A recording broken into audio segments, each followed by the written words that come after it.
Здравейте отново на всички приятели!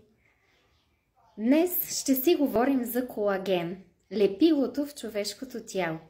Ще ви дам 12 топ ползи, защо е важно да приемаме ежедневно качествен колаген и също ще ви разкажа кой колаген според мен е качествен.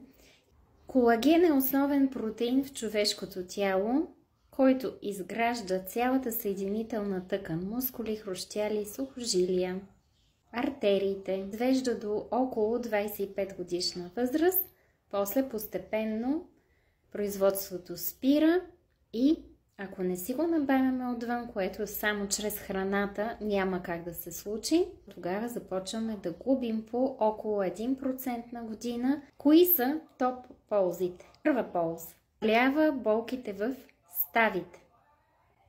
Втора – помага при безсъние. Трета – насърчава доброто храносмилане, тъй като лигавицата на стомаха и на червата също са изградени от колаген. 4. Укрепва имунната система. Ускорява метаболизма. 6. Справя се с възпаленията. 7. Помага ни да се освободим от свободните радикали, които ни състаряват и разболяват. Следваща полза – намалява мигрената. Още една топ полза – подобрява зрението, защото роговицата, ириса и стъкловидното тяло също са колаген и то основно тип 1. Помага при целулит. Ако вие, дами, имате целулит, то със сигурност ви липсва колаген. Още топ полза – спира косопада.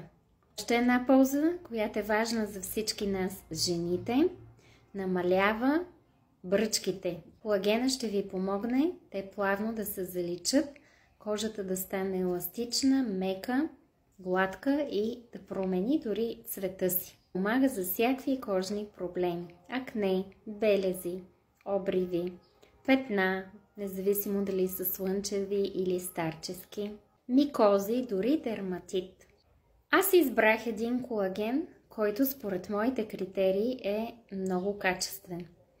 Морският колаген еликсир. Направен е по специалната Double Nutri нанотехнология с изключително висок процент усвояемост. Ако искате и вие от този колаген, напишете в коментар думата колаген и ще ви помогна да си го поръчате директно от производителя. Бъдете здрави!